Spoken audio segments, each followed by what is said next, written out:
Hello and welcome. My name is Reese Williams and I lecture at SGS College Bristol. My specialist subject is animal management and I lecture across level 2 and level 3 programmes, all currently under the exam board of BTEC. So this video is my first self-assessment of past, current and future teaching with the Lamar University certificate in innovative teaching. So let's make a start. If we start with past, I'm going to break this bit up into two sections, break that into my personal and then education as a general. So personally, I've been lecturing for just under a year now. I graduated from my PGCE just 2 months ago. I did my placement at this college and luckily I got employed here. So within the last year, I've used as many innovative technologies as I could whenever time and resources allowed. As part of my PGCE, we did an ELTA module which looked at enhancing learning, teaching and assessment through technology. So very, very similar to this actually. As part of that, I was taught in a very innovative way using all sorts of technology. And then historically, I've used Padlet, MindMeister, Neopod, interactive PowerPoint, smartboard applications, Twitter. That's about it that I can think of at the moment, but I'm sure there's a few more in there. I've just used all sorts of different things whenever I could, like I said, when time allowed. If I was to look at education as a general, over the last 70 years, education has taken on technology phenomenally. So it has been attributed to young people's social, emotional and physical development. This is outstanding. So as a teacher, that's everything that you're trying to do. You're trying to enhance a young person in a holistic way, in a rounded approach. You want them to be enhanced. So it's quite interesting to look at it actually, and to look at how many things I've done over the last year or so and what I'm doing presently. So if we were to quickly have a recap on just what education's done in the past. So historically, teaching has been very, very didactic. It's been very, very tutor or lecturer led, and it's been very, very stuck really in its ways. But over the last 70 years, that has changed, especially in kind of post-compulsory education. So if you go to the 60s, for example, this is when computers started to make their way into education on a mainframe scale. If you go to the 80s and 90s, you had distance learning. That's when that became a thing. If you go to the 80s and 90s again, this is when CD-ROMs were around much more than today. So things weren't as easily sent online and that kind of thing. You'd spend time burning data onto CDs and sending them or using them in different locations. I'm not saying CDs are obsolete, by the way. I'm just saying that they're not used as much as they used to be and they've had their heyday. In terms of moving forward, then you've got the virtual classroom, so e-learning, which is where we are now, and that really kicked off in 1998 onwards. And that is from Burst in 2004. References will be included on the Padlet page. So going on from there, you have simulations and virtual realities and those kind of technologies, which are all the 2000s on.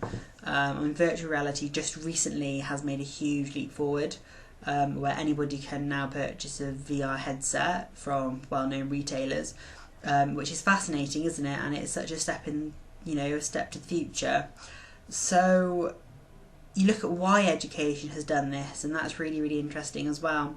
So hopefully you're all familiar with the learning pyramid, and you'll know that passive teaching methods have been shown to only ever show a 30% or below retention rate. However, participatory teaching methods have been shown to show a 50% up. The highest of this being 90% at teaching others and 75% at practicing.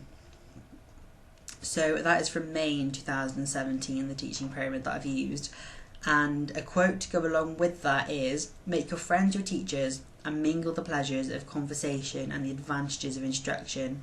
So that's Baltasar Gracian, 16 47, cited in topping 2001. And what's really interesting about that is you have to understand and at least appreciate how FE students these days, their communication is different. So it's not how I would have communicated solely with my friends when I was younger, or you for that matter. So what we have to do is understand, we want to mix all of that together. We need to understand how they're communicating today. And a large amount of communication that students do is electronically. So if we can use that in the classroom in a constructive way, then why not? Let's do that. And that brings me to pedagogies in my field. So as I said, animal management, animal care is my speciality, and where they fit in. So innovative technologies, in a report that I wrote last year, I concluded that the pedagogies that they are most likely to enable within my subject are blended learning, seamless learning, experiential learning, peer learning, interactive or electronic learning, independent learning, and accidental learning. So, you know, a huge variety of things just from what can essentially be deemed as one aspect of teaching. So if we then look at current, so we're starting a new academic year. I've actually started delivering the new year syllabus today. We've had a specification change, so everything's new.